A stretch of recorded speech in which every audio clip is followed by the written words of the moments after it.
Wizard101 is a fun, weird game that not enough people have talked about, so I'm just going to have to do it myself. Originally, I was going to do a video about Arc 1 of Wizard101 as a whole, but I played through Wizard City, the first world, again, and I had enough to say to make it a video on its own. The first part of this video is going to be a plot summary of Wizard City, followed by a deeper analysis in part 2. Welcome to an excruciatingly deep dive into Wizard City. Part 1. Story Summary. Wizard101 begins when Merle Ambrose, headmaster for Ravenwood School of Magical Arts, summons your character, a child, from Earth because of your potential. 2 seconds later, there's a spooky shadow in the headmaster's tower, and Ambrose goes to investigate, asking you to come with. You do, and you see Malastare, having broken into the tower for some unknown purpose. Ambrose sends you to fight the henchman, saying that he would deal with Malastare himself. But after your fight, Malastare dips, and there was no wizard battle or anything. I like to think that Ambrose being there prevented Malastare from just one-shotting us. Anywho, despite Ambrose having told you exactly what to do in that duel, he was impressed with you, and sends you to Unicorn Way to help the guard deal with some kind of supernatural situation. Upon going there, you meet Private Connolly, a guard of Wizard City, who describes how the street has been swarmed with the undead, and the guard can't handle it alone.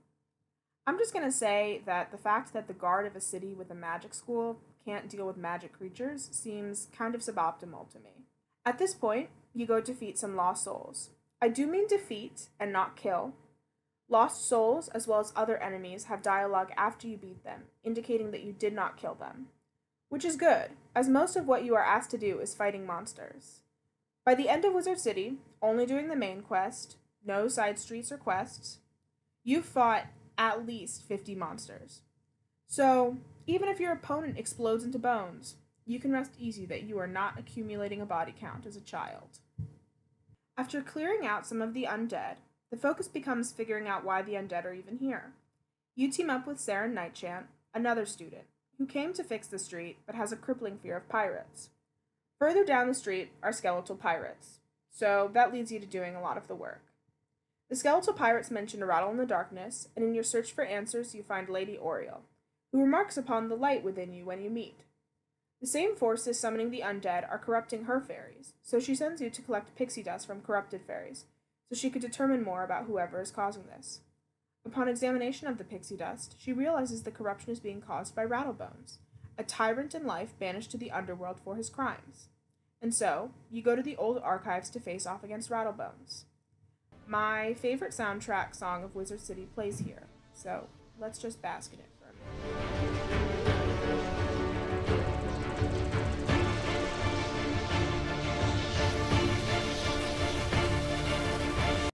You find that he has a book for Malastare.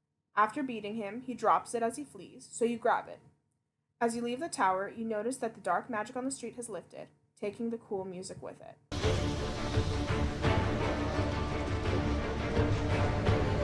Ultimately, you take the book, titled On the Trail of the Order of the Fang, to Ambrose, who says he will investigate it while you finally actually get registered.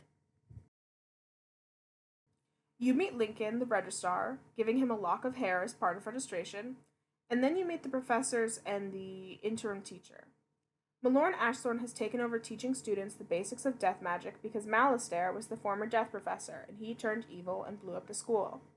The teachers of Ravenwood are Lydia Greyrose for ice, Dahlia Falmia for fire, Mulinda Wu for life, Hailston Baelstrom for storm, Cyrus Drake for myth, Malorn is the assistant professor of death, and Arthur Weathersford is for balance. Arthur and Malorn don't have schools and are just hanging outside.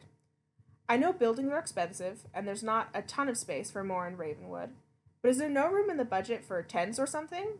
Even a gazebo? Ravenwood seems pretty sunny, and Malorn is wearing black, and Arthur's wearing a waistcoat, so I feel like they're a heat stroke risk waiting to happen if they're outside in the sun all day. Side quests in Wizard101 are optional, and usually not particularly important, hence why they're side quests and not main quests. A lot of them are just fight more monsters, or collect some objects for me. I'm just going to be covering ones that I find interesting or relevant to my theories in part 2, so just note that there are some that are not being covered. In Unicorn Way, one of the side quests is being asked to check up on Dorothy. She's very obviously a Wizard of Oz reference. The quests around her are titled The Yellow Brick Road and not in Kansas anymore, and she's friends with a Marlebonian, aka dog person, named Toto, and a clockwork golem named Tin Man, who she asks you to check up on.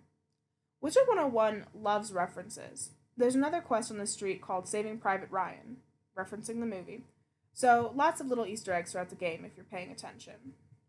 You return to Ambrose after registering, and somehow in the 12 whole minutes that took, 3 streets have turned to chaos. Because you've shown you can manage to calm down one street, you're sent to deal with the rest, with the guard Muldoon as your point person. At this point, there are 3 streets that can be done in any order: Firecat Alley, Triton Avenue, and Cyclops Lane. But before making a decision, I want to talk about a few miscellaneous quests in Wizard City that could be done at this point. There's not a great time to talk about them, they don't tie in with the main quest at any particular point, so we'll just bust them all out now. There's Prospector Zeke, who asks you to find smiths scattered about in Wizard City. This doesn't have lore implications and really is just a band reference, as is pretty much every quest he hands out. In Wizard City, he references the Smiths, and in Crocotopia, the next world, he references the Beatles. The cool thing about him is that he's a character that pretty much appears on every world.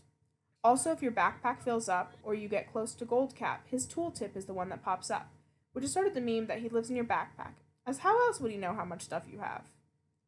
At this point, we also meet a student named Penny Dreadful. She's a new student and came to Ravenwood to learn specifically from Malastair Drake, as he was an old family friend. He's turned evil now, so that's a bit of a wipe. You help her get registered, do her independent study project, and send a letter home. A cool tidbit from these quests is that you learn that Malastair was kind of a cool professor. At one point, he drained the life energy of a troll to regrow a limb, and then raised it from the dead to fight to save some students. This is both very proactive and metal as hell. Penny also shows the issue of giving 12-year-olds too much independence, as she decides to go to the Dark Cave, an old Malastair lair location, to try and talk to him, as she idolized him and just wanted to understand his actions. She doesn't meet him, which is good, as Malastair has fully shown that he is willing to gravely injure children. Now, finish the child.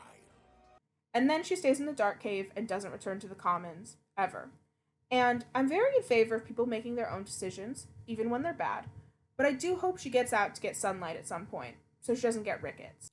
You also find a guard named Guildenstern, who gives you a book to return to the library, and while doing so, he mentions that he wished he studied so he could become a wizard.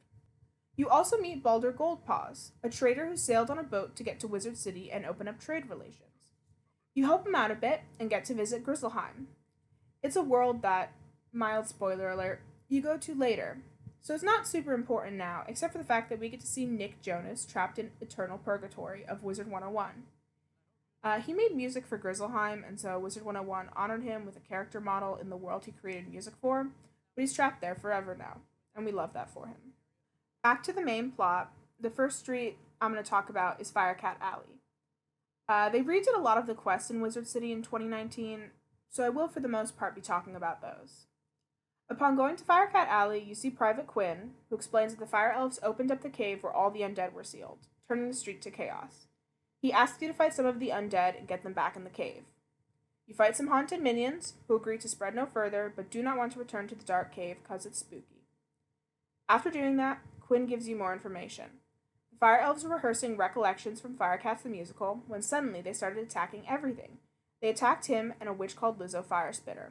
Quinn wanted to help, but he had to secure this entrance, so asks you to check up on Lizzo. Guards in Wizard City are cowards, and that's just an ice-cold take. Lizzo's alright, and outside of her spellbook being stolen, she's uninjured. Fun fact, I guess wizards can't cast spells without a spellbook. Or maybe just a card deck, because we definitely don't have a spellbook and a wand in the tutorial, and we do cast spells before getting them. So, I'm not entirely sure about that. Anyway, after getting it back for her, she says that she thinks the elves are corrupted somehow, and she doesn't know how to break it. But she knows of someone who might, Ravenwood's former alchemy professor, Greta Darkkettle, who was let go after turning a student into a humongo frog. But Lizzo doesn't know where Greta is, so she sends you to Shellis Gruffheart, who forces you to get his stuff back from monsters who stole it before he tells you where Greta is. Then, you go to Greta Darkkettle's house. After some convincing, she agrees to help out with the Fire Elf issue. She makes you collect samples from monsters, and with them, she recognizes the corruption as a Banshee's Whale Curse, specifically one cast by Bastilla Gravewind, the former prima donna of the Fire Globe Theater, killed when her fire elf co-star accidentally set her on fire. Greta said Bastila had an underworld theater career, but she's obviously back in the land of the living. Due to Banshee's whale curses being some kind of auditory virus, you have to record a sample of her voice as part of the cure. When you fight her to get her to shriek, Bastila mentions Malastare as well. So thus far, every problem in Wizard City can be traced back to him. Upon returning to Greta with the stone, we learn that Malastare's exploding of the Death School was related to the death of his wife, Sylvia. She also comments that Malastare always had a darkness around him and Sylvia was too good for him. It's interesting hearing this from Greta, as she used to work for Ravenwood, so depending on the timeline, may have worked with Malastare or Sylvia, who was the former life professor. We have to get more equipment from the cure, and in doing so, Greta tells us that the reason she was run out of town was due to a former student of hers turning himself into a Humongo Frog. So different story than what Lizzo said. It also becomes clear that it's an open secret where Greta is to some people in Wizard City. With the equipment, you make the cure, and it works similarly to the curse, so the best bet is to give the cure to a famous fire elf, Alacane Swift-Arrow, so he can spread the cure to everyone else. After beating him, he agrees to do that. I would like to state for the record that the general fire elf design, and especially Alacane, is horrifying. Why are there so many teeth? Why are they drawn in such detail? And why do they zoom in on him so I have to see all of those teeth in all of that detail? Anyway, ignoring that, the street is saved. Yay! As far as side quests go, they're not too interesting. Shella sends you to get more objects stolen from him, and it ends with you facing Wormguts, a thief in life who was executed for his crimes and continued criming in the underworld. Wormguts also threatens to send you there by killing you. Comment that Shellis is the first victim of the rewrite, as in the original he was sending artifacts back to museums, and now he's just greedy. There's also a quest involving Lizzo that is a Blame It on the Juice reference. I'm not going to go into too much detail, but someone ends up trying to kill you over rejecting them from a role. I really do like this change to the street to be theater themed though. The dramatics are fun. Next up, Cyclops Lane. Talking to Muldoon, we learn that the leader of Cyclops Lane, General Achilles, outlawed anything with more eyes than him from Cyclops Lane, forcing out residents. Cyrus Drake sent his student, Nolan Stormgate, to fix it, and Muldoon sends you to help Nolan. During this quest, Muldoon makes the comment that Nolan's name can't be right, maybe because it's Stormgate and he's a myth wizard, but not all wizard names are directly related to their school. If I told you to guess the school of Boris Tallstaff, would you be able to guess it? It's Storm, by the way, but I don't think that's super clear from his name. So it's a little confusing. Magic schools do have opposites, and Myth is the opposite of Storm in this system, so maybe that's why it was worthy of comment, but it still seems a little weird to me. Upon arriving, Nolan is haughty and calls you his assistant.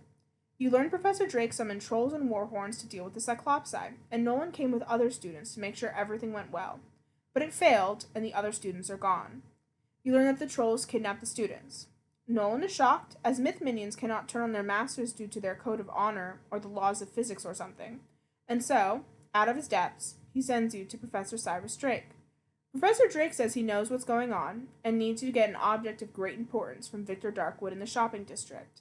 However, upon going there, it turns out he sent you to pick up his laundry. What a power move. When we speak to Victor Darkwood, he asks which Professor Drake we were here for, the evil one or the mean one.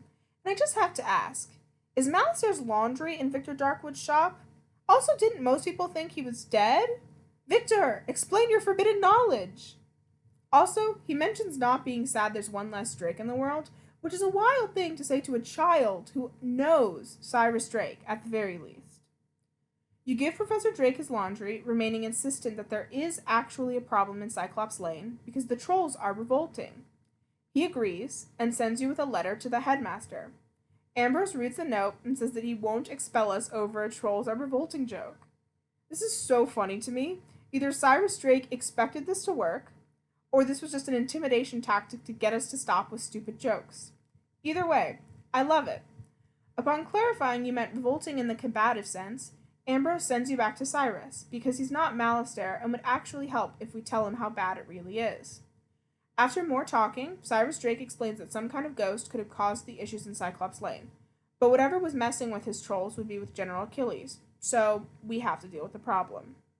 Really love getting absolutely nothing there. Anyway, You go back to Cyclops Lane and save the kidnapped students before going to fight General Achilles. You find out Achilles was brainwashed by the ghost of a vampire bunny to attack Cyclops Lane. After fighting him and breaking a crystal ball, the vampire bunny is banished, and Achilles promises to return order to the street. There is a decent number of side quests for Cyclops Lane. The first side quest involves Private Sweeney. The quest doesn't matter, but in it, someone says he jumped down the throat of a dragon to save some students, and I think this is fully not true. Look at the general competence of the guards. Unicorn Way guards. We had Connolly who needed us to do all the work, and we had to save Private Ryan and fight a ghost so he wouldn't be too scared to stand guard. On Firecat Alley, Private Quinn did nothing while Lizzo Firespitter was attacked, and he didn't do anything to help us save the street. Even on this street, Sweeney has done nothing to help us as we have dealt with the Cyclops and Troll problems. Also on this street, you do all the work in helping the guards arrest a Cyclops that stole a sculpture hammer, as in you go find this guy and you beat him up and then the guards arrest him. A dragon is so far beyond anything we have fought, and there's no way Sweeney could have done it. Also, in Cyclops Lane, there's the Ren Fair. There's quests about it, but I just think it's fun that the notion of a Ren Fair exists in Wizard101. Alright, back to the main quest. Finally, you go to Triton Avenue. You learn that some students came to check on the street earlier, but Muldoon hasn't heard word from them, so he sends you to check on them. Entering Triton, you meet one of the students, Archer Griffinbane, who's asking for help. And you realize that something happened to his sister, Suzie Griffinbane, as a monster has her wand. Another nearby student, Duncan Grimwater, overhears and offers to help by performing a ritual to find Susie's location, but not before informing you that he's Malastaire's #1 fanboy, and implicating Ambrose and Malastaire's fall from grace. You collect Susie's wand, as well as other ingredients for the ritual, repairing the storm mill in the process. When Duncan performs the ritual, he, along with you and Arter, get a vision of Suzie with the Harvest Lord, an underworld spirit that harvests the souls of the innocent. I do wonder how they determine what an innocent soul is and what that even means, but moving on. You go to Galvanoth's tower to rescue Suzie, and you learn that you must live in Malastaire's head rent-free, as he warned the Harvest Lord about you, even though you met him only once.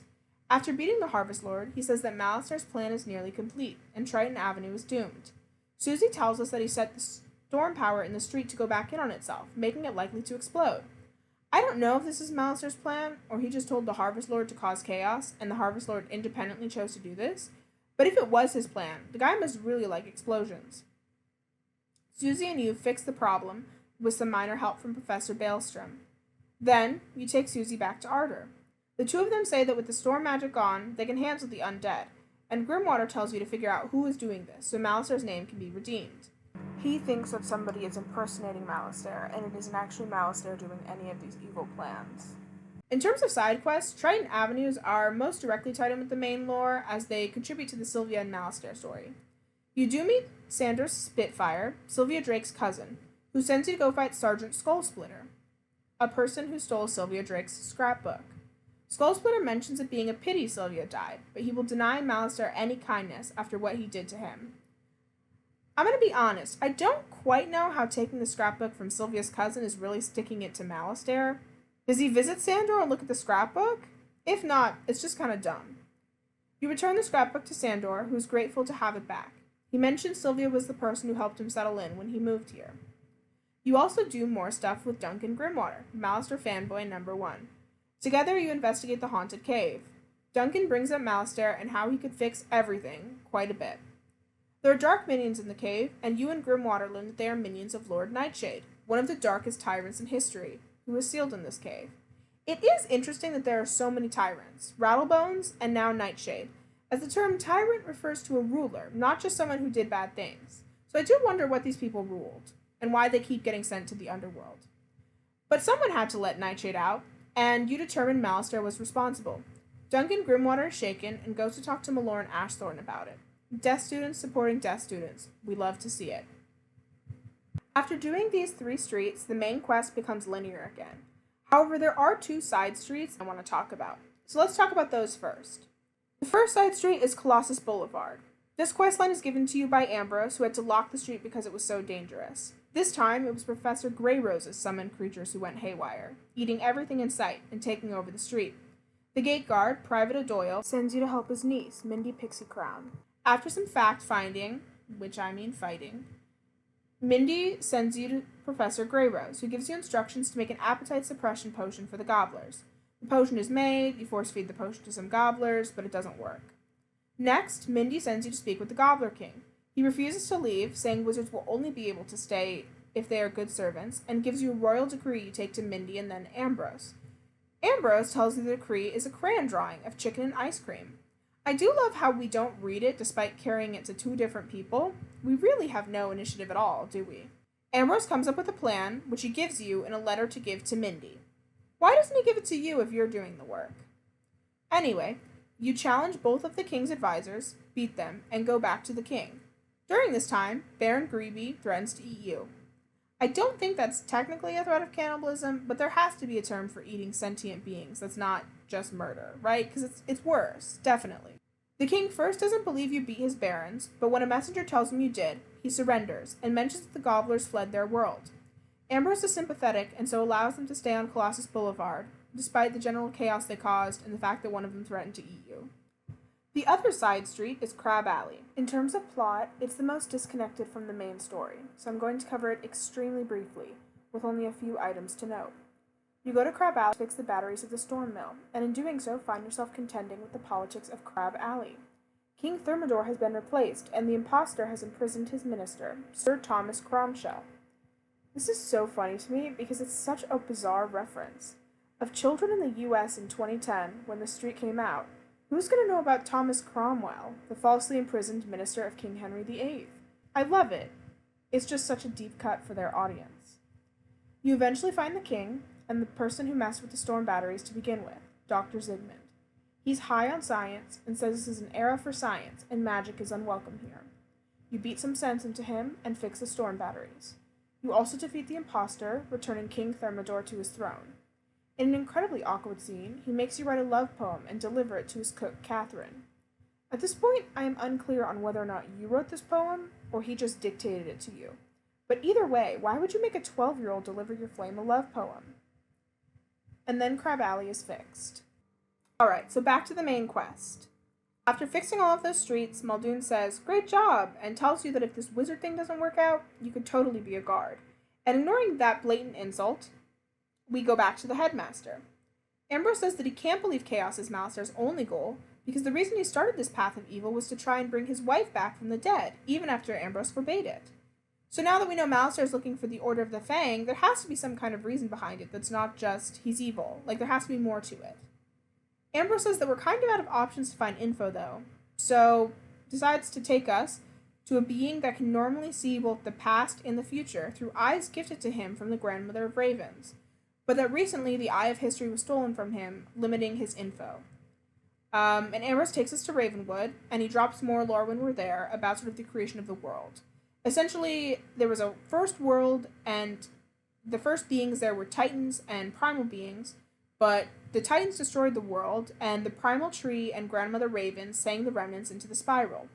Bartleby, as it just so happens, is that primal tree.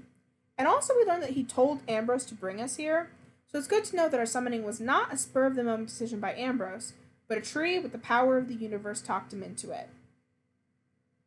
When we talk to Bartleby, he's very jumbled because of his lost eye. He doesn't even fully recognize you're there. And while you're there, Bartleby gives advice / a prophecy. Beware the spiders, fire ravens, the alligator eats the stars. Malastair, if you take my eye, my gaze will turn foul, and your spirit rotten. Ambrose ignores the first concerning chunk of that, and says, now they know that Malastair has the Eye of History, and he knows of a spirit called Foulgaze, which he sends you to investigate. Foulgaze is looking for books on the Order of the Fang. You fight him and learn that he sent all the useful books to his master, who's not Malastair, but Lord Nightshade, who serves Malastair and is in the haunted cave. And somehow that distinction was very important. But we go to the haunted cave, meeting Daisy Willowmancer. And when we tell her that we're looking for Nightshade and may or may not fight him, she asks us to bring her back a souvenir, or at least ask about the realms of the dead, like Tartarus or the underworld. It's kind of funny how much she likes ghosts, as she's color-coded as a life wizard. But she could be from another school, I suppose. I don't know if there's a rule that wizards have to stick to a color or not. But they so far have tended to be color-themed. Anyway, you fight Nightshade, and after you beat him, he mentions that the books were sent to the necromancer who freed him, concealed in Nightside where no mortal can see him. Like, my guy, we know it's Malistaire. You don't have to be so vague about it. Going back to Daisy, she gives you further details on Nightside, the plane of life and death that can't be seen with mortal eyes. It does apparently exist as a real physical place, but can only be seen by ghosts or things possessed with spectral energy. And so she tells you to get pumpkin heads from field guards, so she can do a thing and let us see Nightside. I'm just going to say this is kind of a weird quest to me, because, so we fight haunted minions earlier, and those are definitely possessed as well, right? But they do talk, right? And I consider talking a sign of sentience. So if these are like a similar class of being, it seems weird that we would have to like decapitate them, because unfortunately decapitation involves killing, right? Like sort of it's part of the whole thing. You can't decapitate someone without killing them.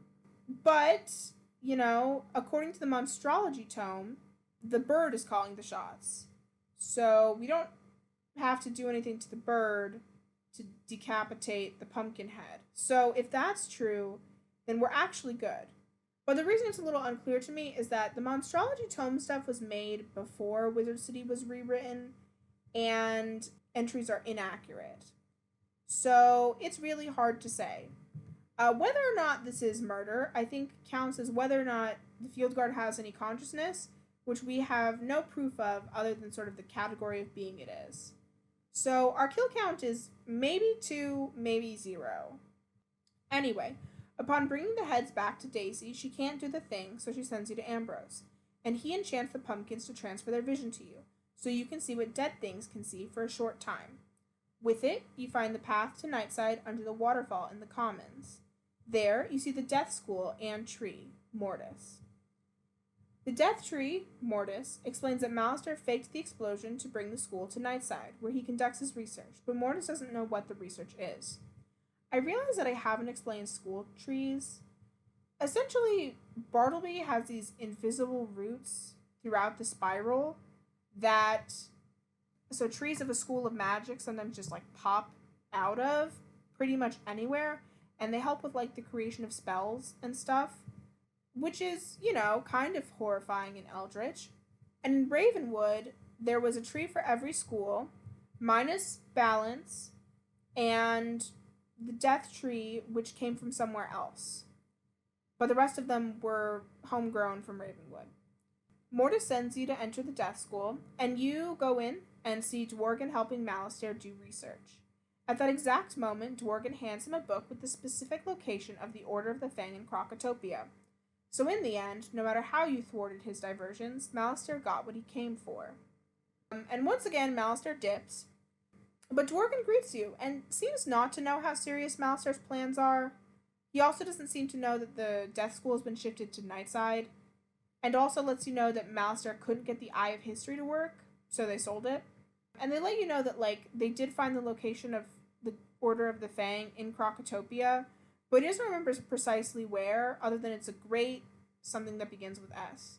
But he does ask you to return to the headmaster and say that the death school is here, so students don't miss class anymore. And you return to Ambrose, who says that he'll manage making a passage to Nightside so death students can have proper classes.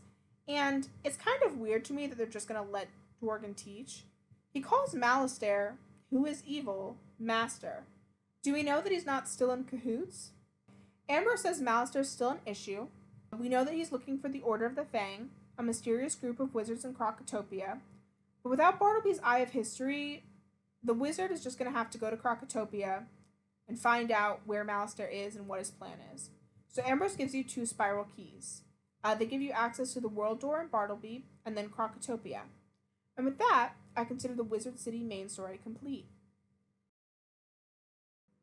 Just as a little interlude, I think the sound design in Wizard101 is really good. The composer, Nelson Everhart, does a really good job in making background music that is interesting enough that you want to listen to it, but not so interesting that it can't function as background music. And in addition to the Unicorn Dark theme I played earlier, I think the Golem Tower theme is also a really good standout in terms of like mysterious magic vibes.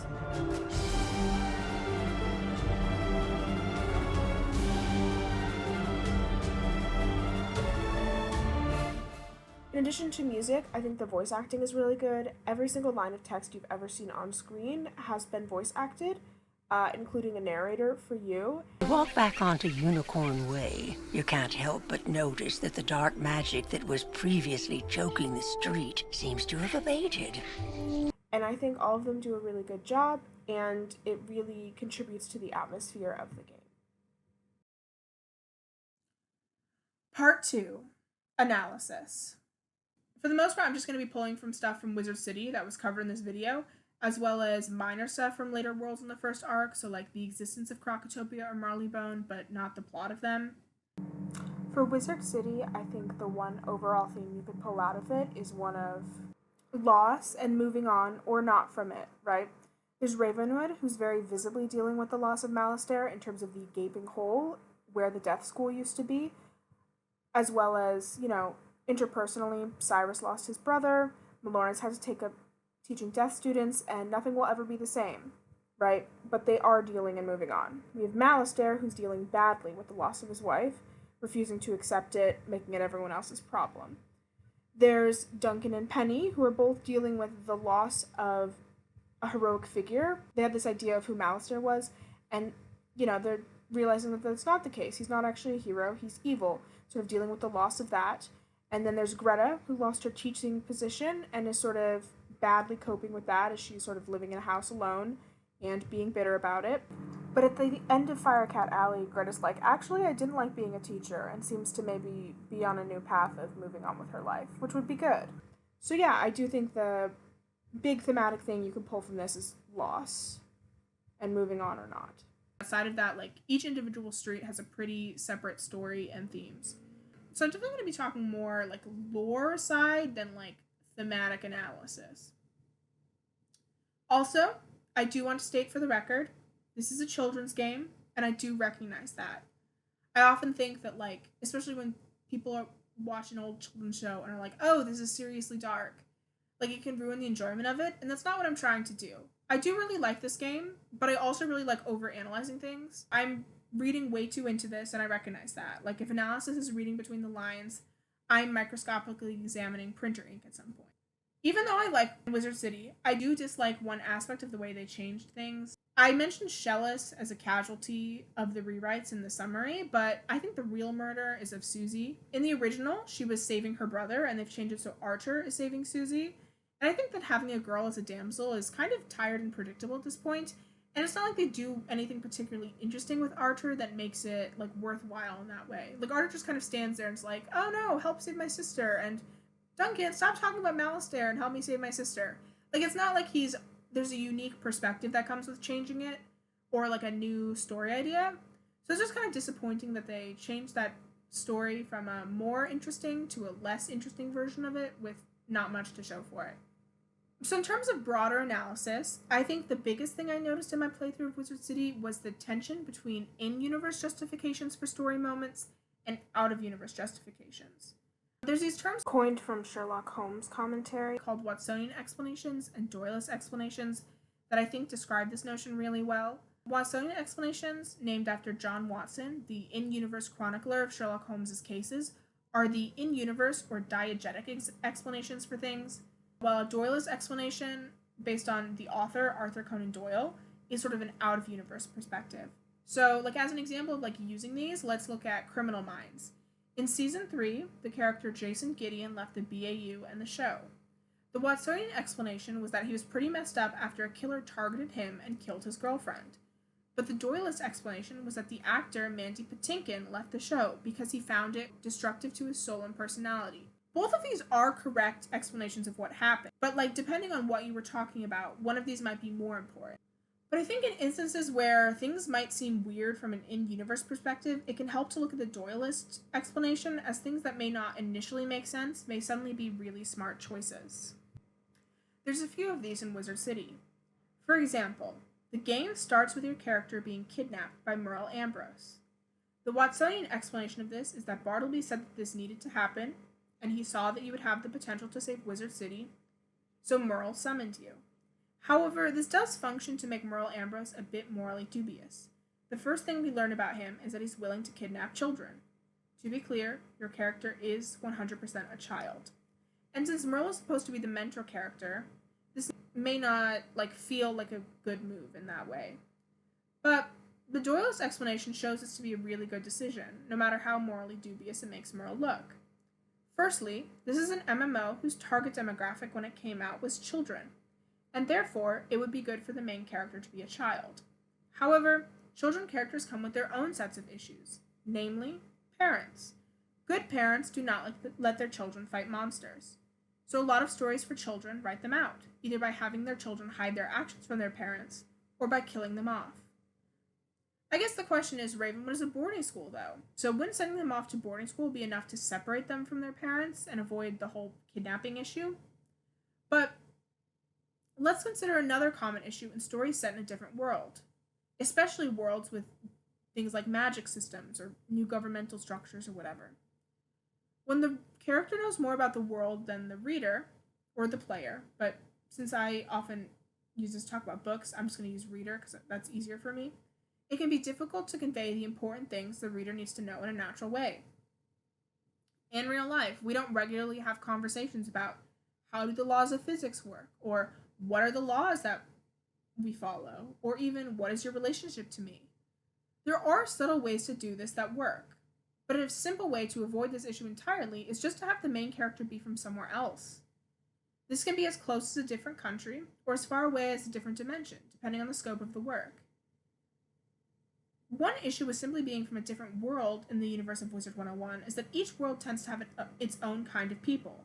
For example, on Marleybone, there are dog people, and in Crocotopia, there are crocodile people and salamander people. And Wizard City seems to be the only currently thriving human world, limiting options there. Though they could have made another human world, but they didn't. And the thing is that being from another world in the spiral means your character has a set backstory, which probably wouldn't matter unless we went there, but your character would be from somewhere specific, and have at least a little history from there, like a family or old childhood friends, etc. And they would definitely understand things like magic and the way the world works on a broader level. A lot of MMOs have the character's backstory be pretty open. A lot of people enjoy having the freedom to personalize their character, and in order to do that, the less defined the character is, the better. And children really like self-inserts. So having a character literally be from our world means that a child could imagine it was them. They don't have to, right? They could make it someone else, but it could be them. Since they come from a world without magic, they can have everything spoon-fed explained to them, and they don't have parents to get worried about pesky things like child endangerment. And, for Wizard101 to work, people needed to get attached to their character quickly. The paywall in Wizard101 comes early. You can play through a Unicorn Way and Trident Avenue before having to pay for the streets, and that's maybe an hour and a half of gameplay if you're really doing it slow. And kids would have to convince their parents to shell out money for crowns or membership, and the more attached to their character they were, the more likely they would be to do that. So as a way to boost attachment to the player character, and solve a number of story writing issues, having the character be kidnapped from our world makes perfect sense. It just has the side effect of making Merle a little bit morally dubious. Similarly, certain writing decisions make it seem as though the governmental structure of Wizard City is that of a city governed by the academic elite. So wizards are established to be in charge of Wizard City, and something only attainable through education. First, when speaking to Guildenstern, he mentions that he wished he studied so he could become a wizard. So we do see that being a wizard is something that is attainable to the common person, just they require study to do so. Hence, it's an academic thing, and not a hereditary thing. Second, Merle Ambrose is the head of Ravenwood Academy, and a wizard, and also seems to be in charge of Wizard City. He has several privileges only leaders tend to have, including control of external borders. This is shown by him giving you a spiral key, allowing you to leave and return to Wizard City. The ability to restrict access to public land. He locked Colossus Boulevard when the Gobblers came, as well as control of territory. He gives the Gobblers Colossus Boulevard unilaterally, with no input from anyone else.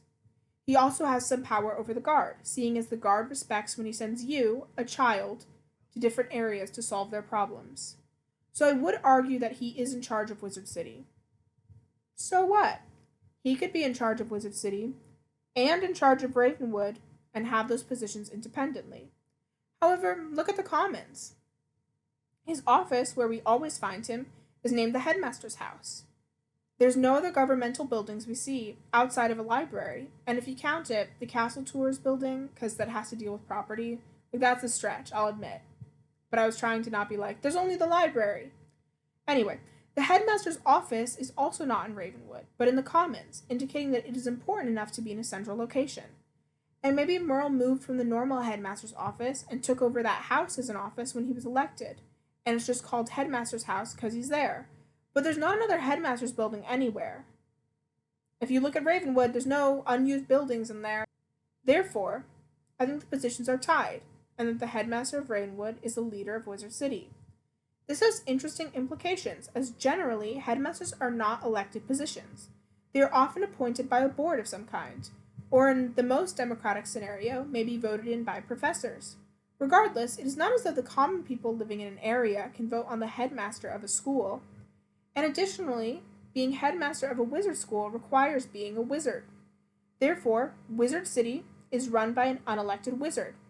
So it is run by the academic elite, which is maybe not a form of government we in our world would consider fantastic. We tend to value democracy and such. So the Watsonian explanation of this is, not particularly good. But again, from a Doylist perspective, this makes sense. From a pacing and story perspective, it would ruin it if there was a mayor or a city council or something. It would be so lame if we came back from Gobbler Town and Merle was like, would love to have the Gobblers stay, but also got to check in with the city council, come back in 2 business days. Or, oh, you found out that Malistaire was going to Crocotopia? Let's just check in with the mayor real quick to go through the spiral door. It would really slow it down and make these moments where you're, feeling pressure be less pressureful. Also, considering we will be heading to different worlds, the amount we can interact with people from Wizard City is limited. So the lower the number of characters we interact with, the better we can get to know them. And Merle is the character we interact with most, and will be every character's long-term connection to Wizard City, because whether or not you interact a lot with a specific professor depends on your school, so they're not going to be the same for everyone. Therefore, the more he can do, and the more we interact with him, the better. So that's another one where I think there's tension between the Doylist and the Watsonian perspectives, but it does make sense why Merle would have all these powers. And the final major one I found was in terms of the way wizards treat children, and Ravenwood's ethos of education. To be a wizard child is a dangerous occupation. On a majority of the streets we go to, the main feet on the ground attempting to deal with the problem is a student. There's Saren Knight Chant, the Griffin Banes, Nolan Stormgate, the others in Cyclops Lane, and Mindy Pixie Crown. Daisy Willowmancer isn't dealing with a problem, but is in one of the most dangerous areas of Wizard City by herself. Penny was able to go to the Dark Cave and try to talk to Malistaire, who has no qualms about hurting children.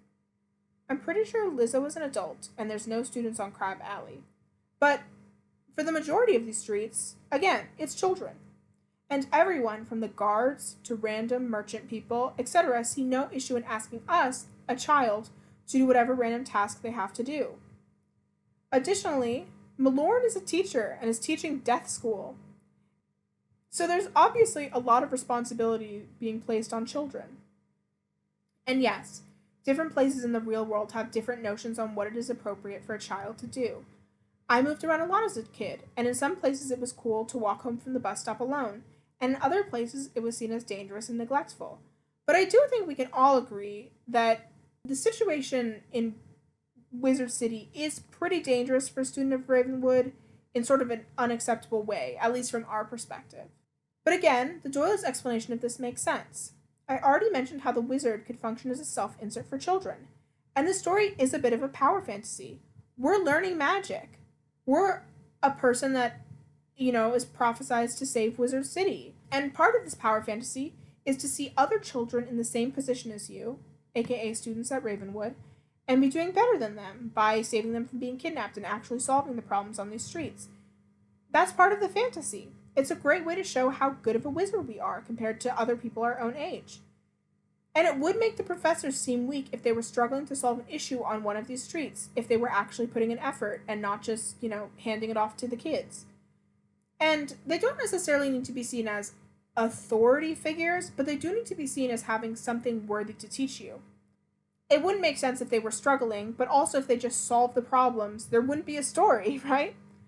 So So the children do make sense, but it does indicate sort of a laissez-faire attitude towards their safety. It is kind of funny that the professor that seemed to be the most proactive about student safety was pre-evil Malastare. And it is kind of weird from an in-universe perspective that they're so willing to send children to solve these problems. It would be one thing if Wizard City were always a dangerous place. If it is common to face monsters, it would kind of make sense for children to be sent to face them in a safer environment to gain the skills needed to face them later in life, right? But we are told Wizard City is generally peaceful, and all this chaos is caused by Malastare, except in Crab Alley, which got into chaos all on its own. So sending children first doesn't really make sense. Theoretically, the school shouldn't be used to having children in danger, outside of the danger created themselves, and so would either hesitate to send more children or be concerned when children get kidnapped, and not just send you to get them unkidnapped, right? Again, it's understandable from a Doylist perspective, but just kind of odd when you think about it on the Watsonian level. But also, this general ethos on children and how dangerous situations they're allowed to be in sort of leads me to question Greta Darkkettle's story. Overall, there are some weird things about this whole alchemy plotline. It's weird that when she was kicked out, they just got rid of the alchemy department entirely. Sylvia died, and they got a new professor. Malastare blew up the death school, and they have a teenager teaching it until Dworgen takes over, right? So it's like strange that they wouldn't get a replacement professor. And also, there's no alchemy building anywhere. It would have made sense if there was a building and the balance professor took it over, but to not have a building at all is kind of odd. I think this is more an oversight by the developers, but, we can't be using out-of-universe reasons to explain in-universe circumstances, right? Like, you can use them to describe them, but when you're trying to come up with, in-universe explanations for things, it isn't super helpful in that way. But I do think that she's lying about the student turning himself into a humongo frog. I like her. I think crotchety old witch types are very cool. But considering children can get sent to very dangerous areas and get kidnapped, and none of the people who sent them there seem to even get a slap on the wrist, it doesn't seem likely to me that she would get thrown out for a student accidentally turning themselves into a humongo frog. Professor Drake sends a student he thinks is a coward and is not good at magic to deal with Cyclops Lane, and nothing bad seems to happen to him. He tries to expel us over a joke, and Ambrose tells us to try talking with him again. In addition to the abnormal, dangerous situations people get in, it seems pretty common for kids to get in dangerous situations, even on the usual sort of routine, right? Because even though I do not believe that Sweeney jumped into the mouth of a dragon to save some students, nobody seems to question the premise of that story, that a dragon ate some students and they needed to be saved, right? So, from that, it seems pretty common that students get themselves in uncomfortable situations that they need to be saved from. Okay, so I think if a student accidentally hurt themselves, they would deal with it and move on, right? I will say, Fire Dragon is a fire spell, so, but Dahlia Falmia is still teaching there, even if students got eaten by it. So, it doesn't seem like there's a big issue with people accidentally getting hurt from things. So I think she deliberately did it, Greta, that is, and that's why she got kicked out. Though I don't know why they would have gotten rid of alchemy entirely. Again, from a Doylist perspective, it's not a school of magic you can learn in the game, right? Your character can't be an alchemist. So it makes sense for it not to be part of Ravenwood Academy, just because it feels bad if there's this whole school of magic that it's there, but you can't learn it. But it still is just kind of odd, especially because they left this alchemy plotline in the rewrite. Right? So they could have added stuff there. That's all I'm going to say. Anyway, a lot of these tensions circle around Ambrose. Not all of them, right? Greta is her own thing. But a lot of them do. And to be clear, I don't see him as a bad guy, despite these tensions. He obviously cares very deeply for people. The Gobblers came and caused havoc, and he still empathized with them enough to let them stay in Wizard City. And even kidnapping us could be ethically justified. First off, if a god told you to do it, that's a hard thing to say no to. And second, the needs for the many outweighing the needs of the few is a relatively common ethical position. I'm going to be honest. If some kind of god figure, let's be real, Bartleby helped to create the world, that's some god-level power at the very least, told me to kidnap a child to save my city, I would definitely at least think about it. Can't say what I would definitely do. The thoughts would be there. So I can't really blame him for that whole situation. And as far as the government thing, everything in Wizard City outside of Malastare shenanigans seems pretty functional. So nothing against him personally or anything. So that was sort of the big commonality I saw across Wizard City was this tension. The other stuff I have is just more lore analysis or things I'm confused about. They don't quite fit into a cohesive narrative, but Wizard City is kind of a weird world, so I think that's okay. Alright, so the first thing is the timeline. I remember the first time I played Wizard101, I thought the whole Malastare blowing up the school happened a hot minute ago, and was very confused with the general vibes and the actions of the characters. But, I mean, it's pretty obvious that it didn't happen very long ago. Malorn Ashthorn is still the Death Professor, and that really doesn't look good for a premier magic school to have a student teaching a branch of magic. Second, Penny Dreadful came to Wizard City specifically to learn under Malastare. There's not like a spiral internet, but information does have to be spread across the worlds. Thirdly, when you go to pick up laundry and say you were doing it for Professor Drake, Victor Darkwood asks if it's for the evil one or the mean one. So, I mean, the fact that he's still asking it, feels like it couldn't have been that long ago. Because if it was that long ago and Malastare has been quote-unquote dead a long time, people wouldn't be like, oh, are you here to pick it up for Malastare? Oh, there's only one Professor Drake now. I am seriously, though, I do have a lot of questions about this one line, and I need to move on from it, but please know that it is just such a weird line, and it makes me have so many questions. And it does make things like Duncan Grimwater still holding onto his ideas of Malastare as good, and Cyrus Drake being generally an jerk, more understandable to me. For Duncan, he had a teacher that was really impressive and seemed to be pretty proactive and did cool things. And he's a teenager at a boarding school. I've never been to boarding school, so I could be stretching, but as some of the only adult figures regularly in your life, it might make sense to latch on to teachers. And then, when a tragedy happens and your teacher kills himself, I can understand wanting to hold on to the idea that this guy you respected and admired was really good. So that's very understandable for Duncan. And even more especially Cyrus, your sister-in-law, who seemed to be a good person that everyone liked, died recently-ish. And maybe you thought that you and your brother would grieve together and get through this. But no, your brother has gone crazy and died, and then comes back evil. And you're still teaching lil shits. I think he probably should have taken a sabbatical so he wasn't taking it out on children, but I do get it. Grief is a hard thing, and he lost several people in close succession. And he probably couldn't take a sabbatical, because if they have a student teaching other students, they are obviously hard up on finding teachers on short notice. As for another point of interest, science and magic. Science is definitely a thing in this world. Nolan mentions the laws of physics, and there's a Dr. Zygmunt, which implies that there is an institution that gives out doctorates somewhere, that is a very specific title. And Zygmunt says how his lair is a place of science and not magic. So from the two quotes we have, it seems like magic people recognize science as valid, but science people are salty about magic.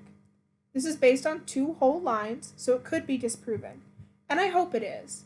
As a sciencey-ish sort myself, I would love to understand magic, and I definitely think there would be scientists trying to do the same. Scientists in our world are trying to understand the fundamental nature of reality, and I would hope scientists in another universe would be the same way. As for another just kind of weird thing, as far as people that are from a different world, there is us, who is deliberately summoned, and Nick Jonas, who is trapped in eternal purgatory of some kind on Grizzleheim, and both of us are from Earth. But I do think Dorothy might be from Earth, or at least a different world as well. She mentions having used to live on the farm, like OG Dorothy, and she mentions missing her Aunt Em.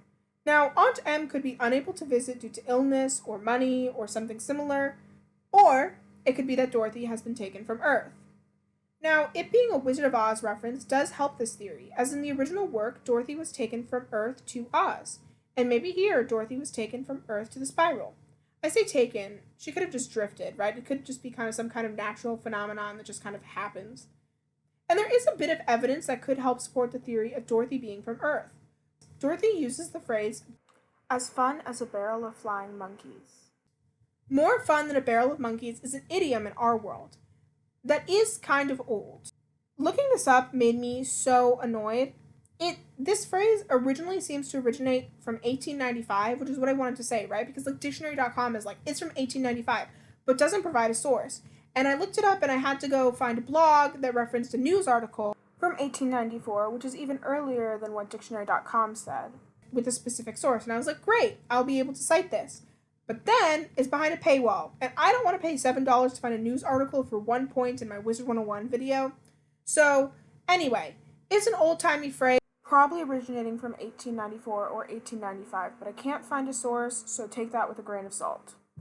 TLDR, this whole more fun in a barrel of monkeys idea is an idiom from our world that's relatively old and is culturally specific, as idioms tend to be.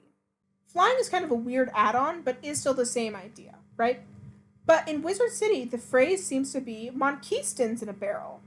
I guess they have a different word for monkey. So Dorothy using specifically monkeys in a barrel as opposed to monkeystons in a barrel does indicate that she is at the very least from somewhere different that uses different idioms than Wizard City. And we know that Wizard City is one of the few worlds with humans. So what other world could she be from? You know, on the whole, it seems relatively unlikely that she's from Wizard City, and it's unclear what other world she could be from. Could very possibly be Earth. Regardless, this seems to be a phenomenon that some people are affected by. We were deliberately summoned, but Nick and Dorothy don't seem to have been, so there definitely has to be more going on. It's both interesting and horrifying, because being separated from everyone you've ever loved and everywhere you've ever known is awful. And for my final general point of confusion, let's talk about death. In Wizard City, we learn about 3 death places. Nightside, an actual physical place only seen by ghosts. Tartarus, a realm of the dead Daisy mentions. And the Underworld, also mentioned by Daisy, and where a lot of the undead in the story come from. The first mention of the Underworld is Rattlebones, who was banished there for his tyrant crime era. Alright, cool. I thought the Underworld was some kind of torment realm. Cool. And then there's the Harvest Lord, also a bad person who sacrifices souls of the innocent. And Wormguts, who was a notorious thief executed for his crimes. Initially, I didn't notice that he was a Spiral famous thief and thought he was just a Wizard City thief and that Wizard City had the death penalty, and that threw me for a loop. But if he was from anywhere in the Spiral, he could have been executed anywhere, and that's good, because execution for thievery is a really harsh punishment for the crime, and it would be a really bad look if Merle Ambrose was like, "You stole? Death." But I could totally see Marleybone executing people for bad reasons, because it's Marleybone. Anyway, we also learned that he continued his crimes after death, so my understanding was maybe the Underworld wasn't a realm of torment, just a separate area for bad people to go after death. But then we learned Bastila went there. And as far as we know, she was a prima donna in life, accidentally burned to death by her co-star. And maybe she was a jerk, but being a jerk and being evil are 2 very different things. Ambrose is like, Cyrus is a callous jerk, but he's not evil like his brother, so he'll help. Like, these are 2 different things. So why did she go to the Underworld? We know she came back and wreaked havoc, but nobody mentioned crimes before her death. And, you know, it's not like thought crimes are crimes, so even if she wanted vengeance as she died, which, you know, would be really understandable, would that be enough to send her to the Underworld? Or maybe I'm misunderstanding and the Underworld isn't for bad people. Bastila had a theater career there, so it could just be another realm of existence. But also, how do people here know about the Underworld theater career? How does info pass between the 2 worlds? But then, if it's just another realm of existence, why wouldn't Sylvia be there? If Sylvia was there, wouldn't Malister just been able to get her out like all the others? Unless he's shallow enough not to want to be with Sylvia if she looks like a Banshee or Wormguts, in which case, that's some big loser energy right there, Malister. Wife guy card revoked. So anyway, I'm really not sure what is with the Underworld. Wormguts does threaten to send us there, and we are a good person in this game, so I mean, it's possible he's just posturing, but if not, then it isn't a realm of torment for bad people. But then, was Rattlebones being banished from the Underworld just a euphemism for killing him then? I mean, they just say Wormguts was executed, so it doesn't seem like they would need to use a euphemism. But then, if it's not a place for bad people, why would he be banished there and not just killed? Anyway, I'm confused. I hope to learn more about this, because as you can tell, I don't have an answer to this, and I just wanted to raise it as, I don't know, man. In conclusion, those were my many thoughts about Wizard City and the lore within. I hope you had a good time. For those of you who don't know Wizard 101, I hope you understand why this game lives in my head rent-free. And for the people who like Wizard 101, I hope you enjoyed.